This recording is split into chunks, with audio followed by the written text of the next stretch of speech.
ফিলিস্তিনকে স্বাধীন করার জন্য বাংলাদেশ থেকে হুঙ্কার দেন, ফিলিস্তিনের জন্য আপনার কলিজা কাঁপে, ফিলিস্তিনের জন্য আপনার রক্তক্ষরণ হয়, ফিলিস্তিনের জন্য আপনি কত কিছু করেন। যদি সরকার পারমিশন দিত, বাংলাদেশ থেকে হাজার হাজার মানুষ মনে হয় ফিলিস্তিনে গিয়ে যুদ্ধ করত। এত ইমোশন ফিলিস্তিনের জন্য আপনার রক্তক্ষরণ হয়। অথচ এই ফিলিস্তিনের বিপক্ষে আমেরিকাকে এবং ইসরায়েলকে সাপোর্ট দিচ্ছে ব্রাজিল, ইসরায়েলকে সাপোর্ট দিচ্ছে আর্জেন্টিনা। তারা প্রকাশ্যে নেতানিয়াহুকে সাপোর্ট দিয়ে মুসলিমদেরকে কচু কাটা করতেছে, আর তাদের খেলা নিয়ে আপনি পড়ে আছেন। আপনার ঈমান থাকে কিভাবে আমাকে বলেন? হ্যাঁ,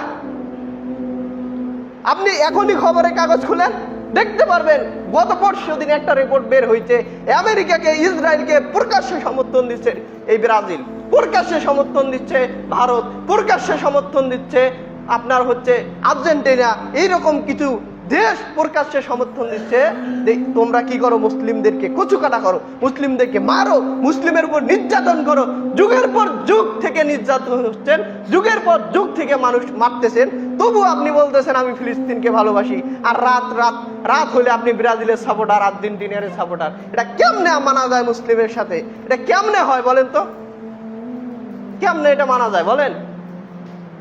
ওই যে বাজারে লক্ষ্য করলাম আসার সঙ্গে যে ব্রাজিলের পতাকা লটকিয়ে রাখছে,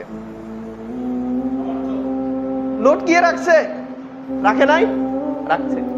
তো ও জানে এই ব্রাজিলকে, ও জানে ইহুদিকে সবচেয়ে বড় দুশমন হচ্ছে মুসলমানদের এই ইহুদি। আর ইহুদির জন্য আপনার এত মায়া কান্না। আপনার বাচ্চা কাচ্চারা রাত জেগে সালাত আদায় করতে পারে না, ফজরের সময় আপনি আপনার বাচ্চা কাচ্চাকে ডাকেন না, ঘুমের ডিস্টার্ব হবে দেখে। আর রাত 2টা 3টা শিডিউল দেখেন কখন কখন খেলা, রাত 2টা 3টার সময়। এই সময় আপনার বাচ্চা কাচ্চারা উঠে রাত জেগে খেলা দেখতেছেন, আপনি পিতা বেঁচে আছেন। একে তো ডাহা মিথ্যা কথা, এই কথা ডাহা মিথ্যা কথা।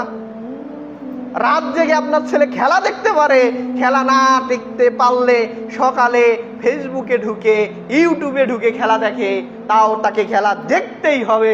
ওই মুসলমানের বাচ্চা ফজর কাজা করেছে, ঘুম থেকে উঠে আর নামাজ পড়ার কথা স্মরণ থাকে না, তা ওই মুসলমানের বাচ্চা অধঃপতনে যাবে। আর না হয় কি যাবে বলেন? মায়ের খাবেন না খাবেন? মায়ের অবশ্যই খাবেন।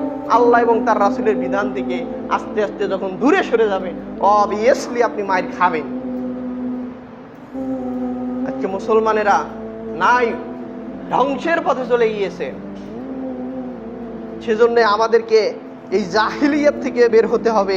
এই জাহিলিয়া কর্মকাণ্ড থেকে আমরা যদি বের না হতে পারি, আমরা ধ্বংস হয়ে যাব।